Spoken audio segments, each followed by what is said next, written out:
et bienvenue à notre visite guidée. Alors nous serons deux guides, voici Corinne à côté de moi et moi je m'appelle Chantal. Et nous allons vous présenter une balade autour des sculptures publiques de Toronto. Alors nous avons pensé qu'à l'occasion du 150e anniversaire de la Confédération canadienne, nous pourrions vous présenter certaines sculptures publiques ayant une identité canadienne.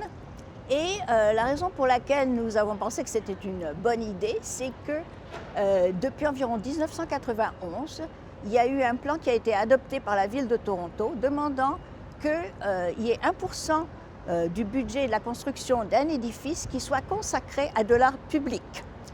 Et évidemment qu'avec tous les gratte-ciel que l'on a construits à Toronto, il y a certainement beaucoup d'endroits où on peut construire ces sculptures. Alors elles sont en général au coin des rues, devant les bâtiments ou même à l'intérieur des édifices. Et aujourd'hui, nous allons vous parler d'un quartier autour de la gare Union et nous allons commencer par quelque chose de très emblématique, c'est-à-dire la fondation de Toronto avec le premier lieutenant-gouverneur qui s'appelait John Graves Simcoe et qui est arrivé ici à Toronto, qu'il a appelé ensuite York, qui est redevenu Toronto en 1834.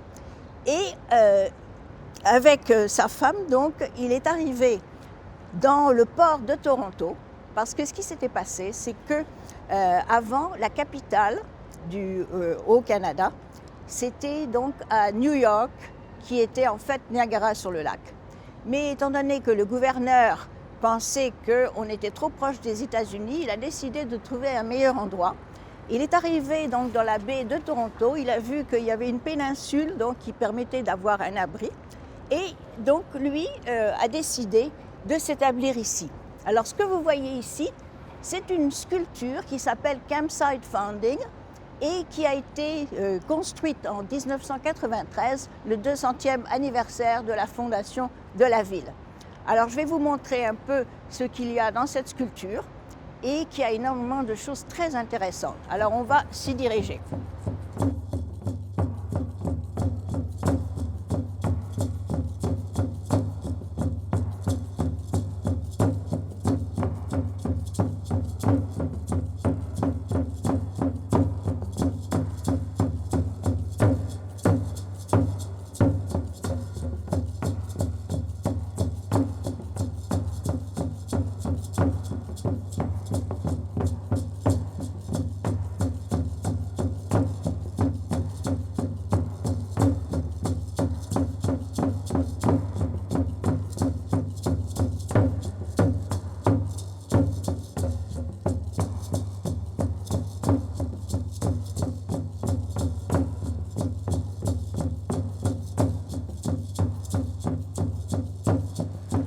Alors nous sommes devant cette sculpture qui a été réalisée par Lynn Eschenberg et Brad Moore. Et vous avez toutes sortes d'éléments qui sont très emblématiques. Alors vous avez par exemple toute une rangée de piliers, ici donc et de l'autre côté, qui représentent les soldats anglais qui s'appelaient les Queen Rangers.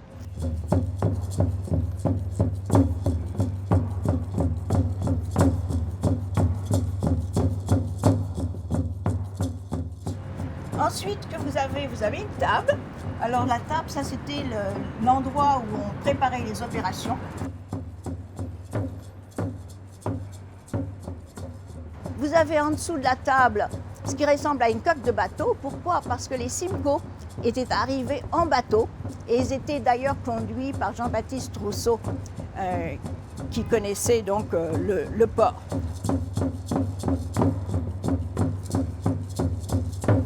Vous avez également toutes sortes d'autres choses. Par exemple, vous avez une aquarelle qui est là maintenant réalisée en zinc. Et c'était donc une petite aquarelle qui avait été faite par Elizabeth Simcoe, qui était peintre à ses heures et qui également a tenu un journal qui nous a renseigné sur la création de Toronto, qui est donc très intéressant. Alors vous avez cette réalisation d'aquarelle, donc en zinc. Vous avez de l'autre côté deux tableaux représentant le gouverneur et sa femme. Vous avez également une carte qu'elle avait réalisée au milieu de la sculpture, qu'elle avait réalisée sur de l'écorce de bouleau. et qui a été ensuite fait en bronze coulé. Alors ici, vous avez toutes sortes de matériaux, vous avez le zinc, vous avez le granit, vous avez également le bronze, vous avez également là la tente, parce que quand ils sont arrivés, il n'y avait aucune habitation, donc ils ont dû se réfugier sous une grande tente. Et si vous regardez en bas, vous avez un quadrillage, et ça représente la façon dont on a construit Toronto. C'est-à-dire c'était un quadrillage pour établir les parcelles constructibles. Et donc vous avez ici tout ce qui représente la fondation de Toronto.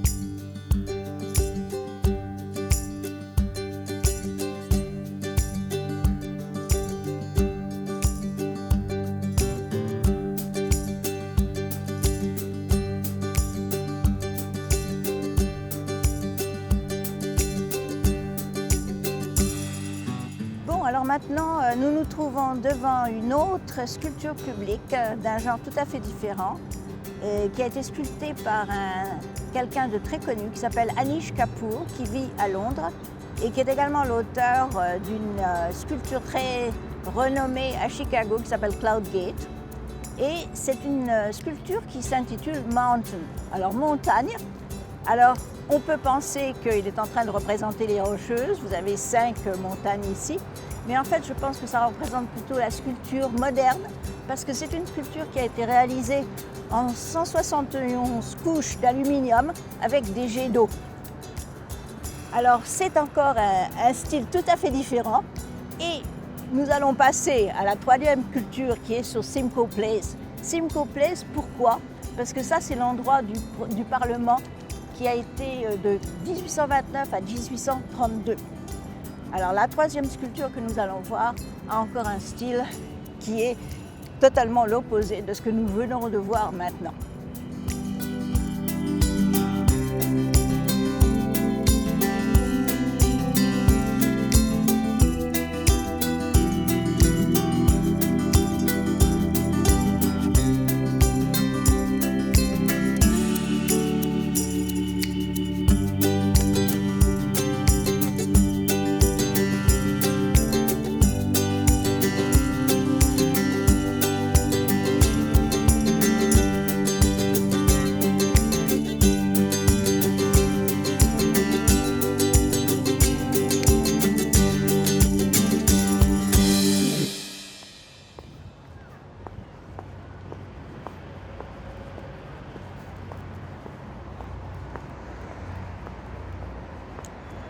Bon, alors là, nous nous trouvons devant la 3e sculpture faisant l'objet de notre visite.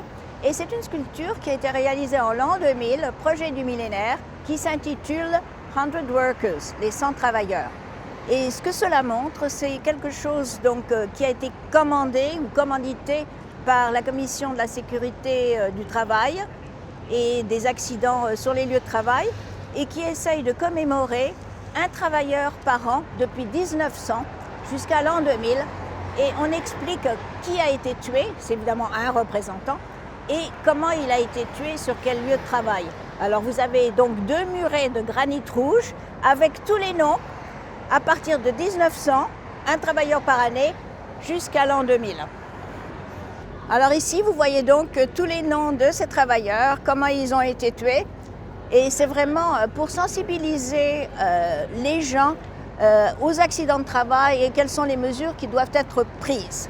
Et à la fin donc, de ces 2 murs de granit, vous allez voir une autre sculpture qui va mettre encore plus en valeur la question de sécurité sur les lieux de travail.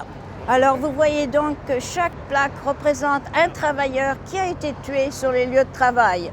Et évidemment que les lois ne sont pas encore vraiment en mesure d'empêcher tous ces accidents, mais on en empêche de plus en plus parce que les lois ont été changées. Alors nous allons donc passer de 1900 jusqu'à l'an 2000 et ensuite je vais vous montrer également une statue qui met encore plus l'accent sur la sécurité et qui va représenter également un exemple de ce qu'on peut appeler les sculptures civiques, c'est-à-dire des sculptures qui ont été commanditées par un groupe, comme par exemple vous avez les statues des pompiers près de l'Assemblée législative de l'Ontario. Et donc c'est très traditionnel et en général on n'utilise pas de matériaux nouveaux. On utilise ici, comme vous voyez, du granit et du bronze.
Et voici ici ce qui a été intitulé The Anonymity of Prevention, l'anonymité de la prévention, et qui met encore l'accent sur la sécurité sur les lieux de travail. Alors on y voit un travailleur avec un casque, avec des lunettes de protection, qui est en train de graver quelque chose avec un marteau et un ciseau. Et c'est donc la dernière partie qui insiste sur le fait que tous les travailleurs devraient avoir des lois et des façons de les protéger pour qu'il n'y ait pas autant de gens qui meurent tous les ans. Et alors ça, c'est donc une sculpture civique, comme on en trouve de plus en plus à Toronto. Et les sculptures civiques, en général, cela respecte les désirs du créateur, ici du sculpteur, mais ça doit également répondre aux besoins de l'organisme qui les a commandités. Comme ici la Commission de sécurité de travail, comme par exemple à côté de Queen's Park, le monument aux pompiers, c'était donc les pompiers qui avaient commandité ce monument. Toujours très traditionnel, avec des figures en général taille normale et qui correspond à la sculpture traditionnelle.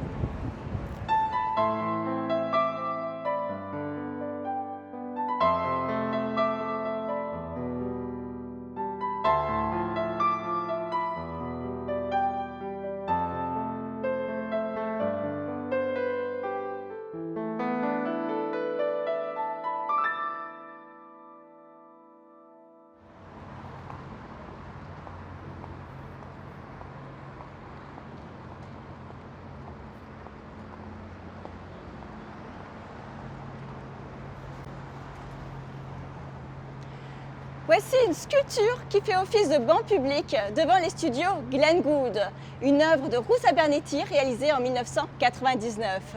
Ici, Glenn Gould représentait ce pianiste de renom qui aura fait une carrière internationale, né en 1932 à Toronto.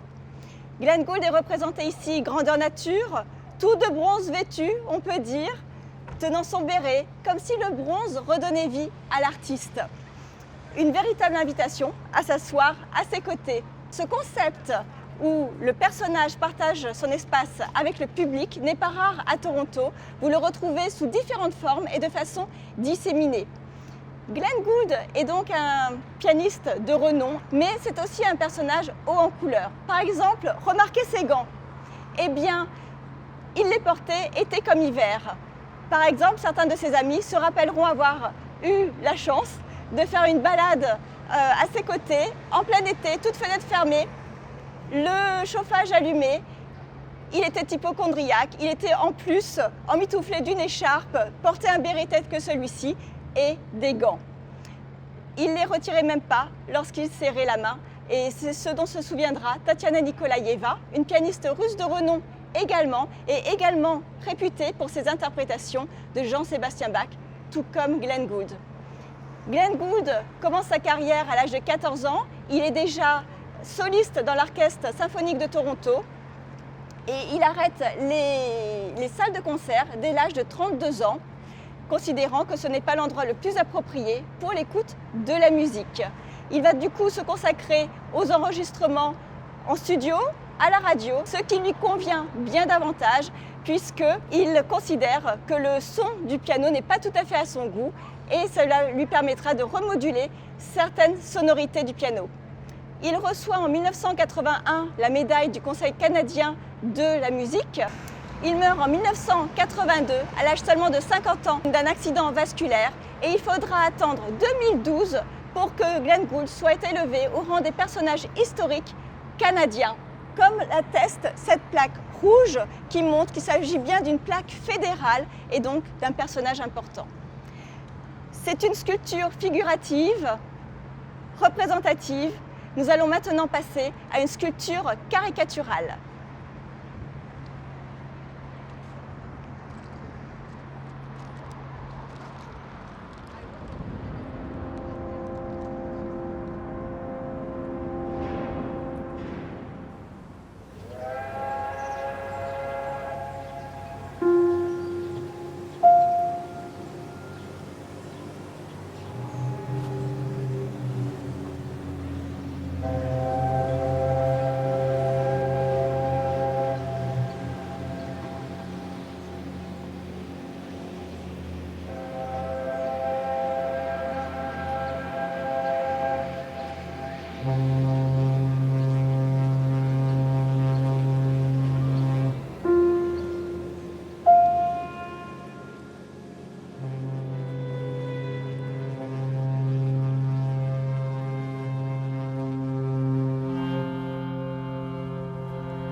Vous êtes devant la façade arrière de Rogers Center qui abrite l'équipe des Blue Jays, l'équipe torontoise de baseball.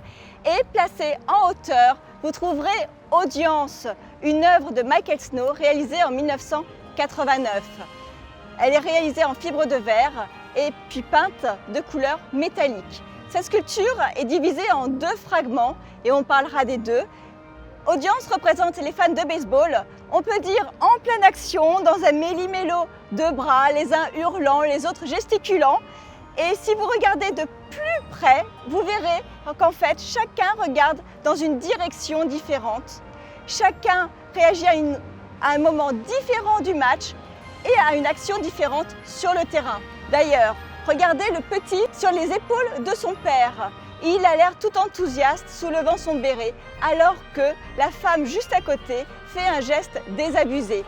Et de façon tout à fait complémentaire, vous retrouverez sur l'autre fragment une femme, au contraire, qui applaudit. À ses côtés, vous avez le pointeur qui pointe vers le bas, alors que sur le fragment 2, vous trouverez la pointeuse qui pointe vers le haut de façon tout à fait complémentaire. En dessous, vous avez l'homme au grand V, tout content, alors que de l'autre côté, sur fragment 2, vous trouverez l'homme qui a le pouce en bas.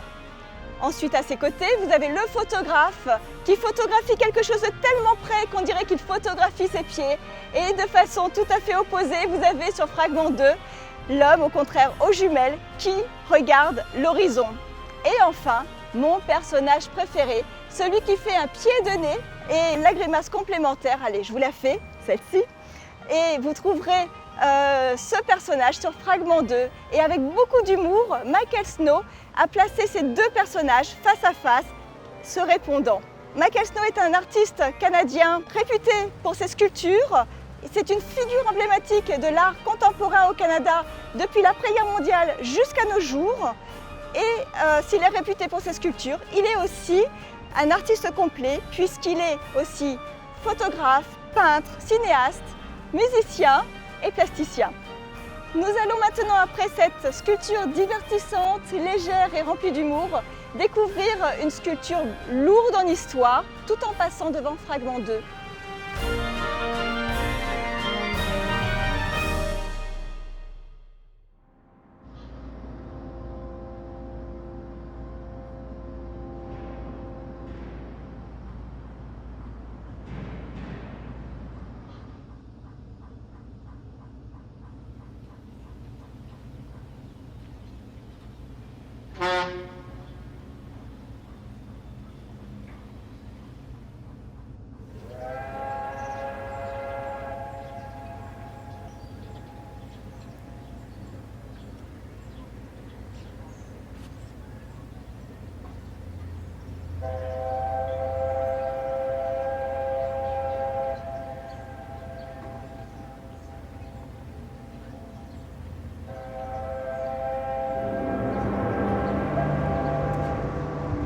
Alors nous nous trouvons maintenant devant une autre sculpture, une sculpture qu'on peut qualifier de civique, parce que ce que nous avons derrière nous, ce sont deux travailleurs des chemins de fer chinois et qui sont en train de monter une poutre sur un tréteau, un pont sur chevalet.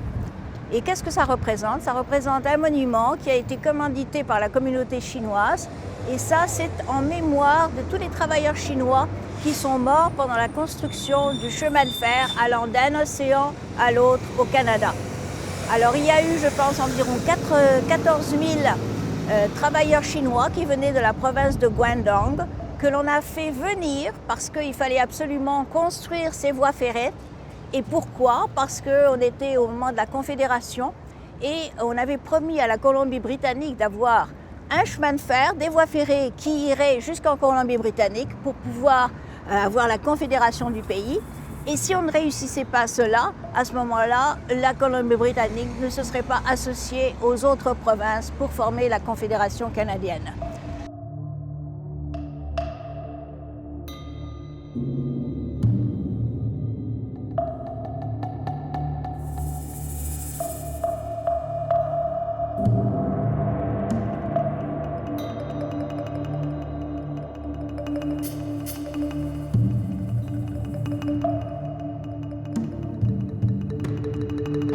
C'était un travail extrêmement dur et donc il y avait, je pense, quelque chose comme 17 000 travailleurs et il y en a 4 000 qui sont morts. Alors on a parlé avant donc, des accidents de travail et là c'était absolument quelque chose d'épouvantable parce qu'ils travaillaient sans grande production. Quand vous voyez le monument, vous voyez un peu qu'il y en a un qui est en haut, ce sont donc deux personnages en bronze, qui est en train de lever la poutre avec une corde et il n'y a aucun harnais de protection, rien du tout. Alors c'est pour ça, et en plus il y en a beaucoup qui sont morts dans le dynamitage des montagnes rocheuses pour pouvoir percer afin d'installer les voies ferrées. Alors il est évident que ça a été placé à un endroit tout à fait normal, c'est-à-dire près des voies de chemin de fer. Et quand on parle de Confédération canadienne, quand on parle d'anniversaire pour le pays, il faut bien se rendre compte que c'est ce qui a lié toutes les provinces ensemble et que sans les voies de chemin de fer, les voies ferrées, on n'aurait pas eu de Canada. Vous avez également deux rochers qui viennent de Crosners Pass dans les montagnes rocheuses et vous avez également différentes plaques donc, pour signifier ce que pensaient les Chinois de ce genre de monument. Et vous avez également des couronnes de fleurs en plastique pour souligner donc, cette commémoration et la mort de tant de travailleurs chinois. Alors je pense que c'est bien d'avoir ce genre de sculpture civique qui nous rappelle qu'il y a beaucoup de progrès à faire au Canada et si on en a fait, il faut encore en faire d'autres. Voilà.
Oui, alors nous voilà maintenant devant une sculpture qui a été réalisée par un sculpteur chilien qui s'appelle Francisco Gazitua et qui a été faite en 2004.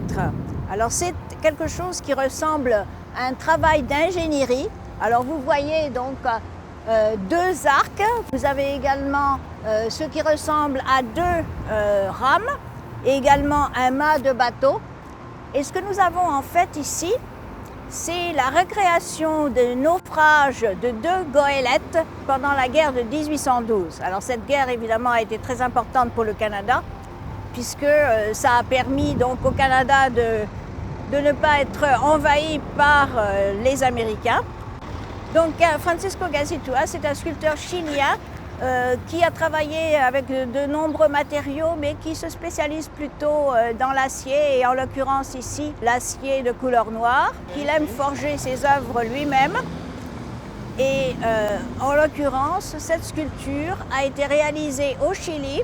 Elle a été mise dans des camions qui ont traversé les Andes et ensuite mise dans des containers pour arriver ensuite à Toronto avant d'ériger cette sculpture ici près du lac Ontario. On a donc quelque chose qui est plutôt une sculpture abstraite, mais avec des éléments de figuratif, parce que si on regarde bien, on voit peut-être un bateau qui est en train de sombrer, avec la coque qui s'élève vers le ciel en raison de trop hautes vagues.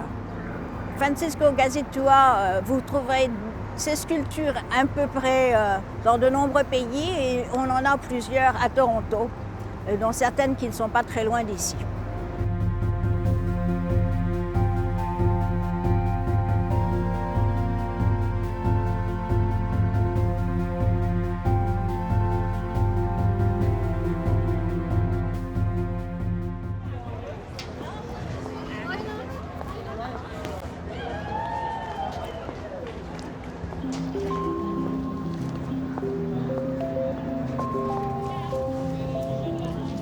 Bon, alors nous voici devant une statue qui s'intitule Salmon Run de Susan Shell, qui est une sculptrice bien connue et elle a fait également d'autres sculptures à Toronto, par exemple à côté de l'église Saint James. Elle a fait The Laws of Nature. Et ce que nous avons ici, c'est une sculpture qui est à la fois fontaine et c'est donc la dernière tendance. Malheureusement, aujourd'hui, il n'y a pas d'eau. Mais vous avez ici donc une soixantaine de saumons qui sont en train de remonter le courant pour frayer. Et vous en voyez certains qui ont déjà dépassé la barrière. Et si vous avez le temps, vous pouvez prendre le sentier qui est à droite et puis voir donc les saumons qui arrivent dans une eau beaucoup plus calme. Alors ce sont des saumons en bronze, il y en a une soixantaine.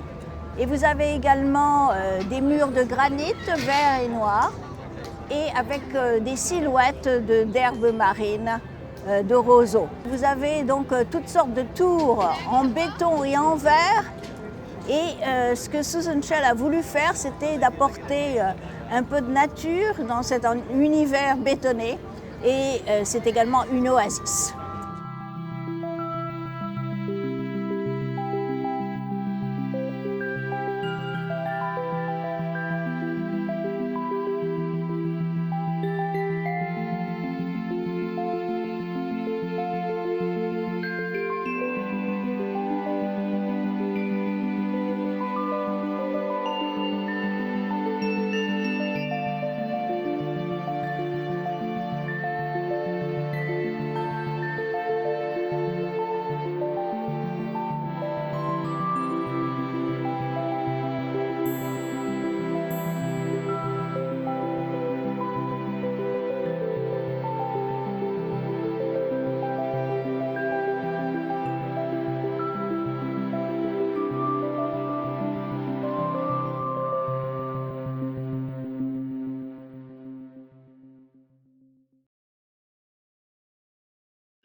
Voici The Hand, la main, une œuvre de Sorel Etrog réalisée en 1972. Difficile de ne pas s'arrêter devant la paume de cette grande main ouverte à la verticale, haute de 3 mètres, tout en bronze. Elle interpelle le passant qui s'arrête pour réfléchir, comme vous et moi. Sorel Etrog, comme à son habitude, sépare les éléments pour les relier. Ici, vous voyez, les doigts sont déliés pour être noués à la base. Si les interprétations sont nombreuses, l'interprétation que j'ai retenue, c'est que dans ce quartier d'affaires, la main peut tout à fait représenter la force de travail, la créativité de l'homme, et les doigts noués à la base peuvent tout à fait s'interpréter comme étant l'imbrication des tâches et surtout l'intégration par le travail, un thème cher aux Canadiens nouvellement immigrés. Également à l'artiste lui-même, Sorel Etrog, qui est lui-même canadien d'origine roumaine. Sorel Etrog est un sculpteur emblématique de l'art contemporain et moderne au Canada. Il est réputé pour ses sculptures en bronze, compactes, divertissantes et pouvant tenir dans les petits espaces destinés à la sculpture publique en pied d'immeuble.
Alors nous voici maintenant devant plusieurs sculptures inuites et vous voyez donc un ensemble qui représente une sculpture qui est intitulée La légende de Sedna. Alors la légende de Sedna, c'est quelque chose qui est présenté de différentes façons. Alors une des versions que je vais vous présenter, c'est l'histoire d'une famille inuite et c'était un jour de grand blizzard. Et il y avait un homme très beau, un étranger très beau, qui est arrivé, qui a demandé d'être abrité dans la tente et qui avait autour du cou un collier avec 2 grandes canines. Et donc il a été accueilli, il a dormi dans le lit de la famille, mais ensuite on a découvert que la fille était enceinte et donc le père avait très peur parce qu'il s'était rendu compte qu'en fait ce n'était pas un homme qui était venu, c'était son chien de tête qui s'était déguisé en homme. Alors il a donc pris son kayak et il est allé déposer sa fille sur une île. Et il l'a laissée jusqu'à ce qu'elle donne naissance à des enfants qui étaient mi-animal, mi-humain. Ensuite, il a décidé qu'il allait reprendre sa fille, donc il est allé dans un oumiak, qui est un grand canot qui peut abriter plusieurs personnes. Et il a décidé de ramener sa fille. Mais à ce moment-là, il y a une tempête qui est arrivée et les autres personnes qui étaient dans l'oumiak ont eu peur, ils ont décidé de jeter la fille à l'eau. Alors elle s'est agrippée au rebord du bateau et à ce moment-là, on lui a coupé les doigts. Et les doigts se sont transformés en phoques. Ensuite, elle a encore essayé de s'agripper avec la main.